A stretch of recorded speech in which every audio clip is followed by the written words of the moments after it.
Mga kailaw, narito na naman tayo mga kailaw sa pangmamana sa Kamasinan mga kailaw. Yan, nakahuli tayo dyan mga kailaw ng isang dalag. Yan, hipon. Nakatuwa rin mga kailaw dito pagka wala pang nauna sa iyong mga ilaw. Malabas din ang hipon.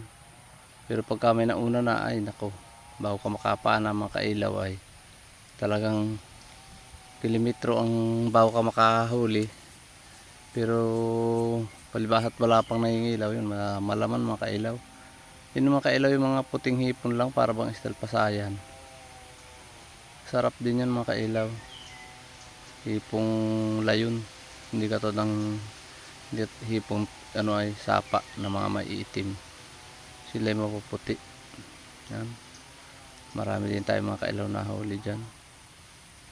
May lahok din, nagsapa rin tayo dyan mga kailaw. Nakahuli rin tayo ng ilang mga itim na iwangan. Kasama ko mga kailaw ay si Francis, saka kasama ko din si Jerwin. Yan mga kailaw. Hindi naman nagtagal mga kailaw, umulan naman. Dahil nang may ulanin. Nung alas 9 ng gabi, umupak naman ang ulan mga kailaw. Kaya hindi kami nakapagtuloy-tuloy, umahon na kami, nakakatakot din, baka bigla kami bahain. Yan.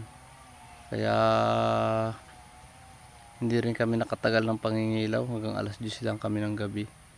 Hindi na kami nakadiretso hanggang Ilaya, gawa ng nangangamba baka biglang malakas ang ulan sa Ilaya. Tapos ay bigla na lang bumaha. Aba, ay malaking ilog yan mga kailaw, kaya nakakatakot din. Hindi mo kita kung naulan na sa taas dahil ng haba niyang ilog na yan. Tapos may kasanga pa yan mga kailaw, puntang Pagbilao. Yan mga kailaw ang ating nahuli. Yan, may mga iwangan lahok yan kaya maiitim. Pero lahukan yan.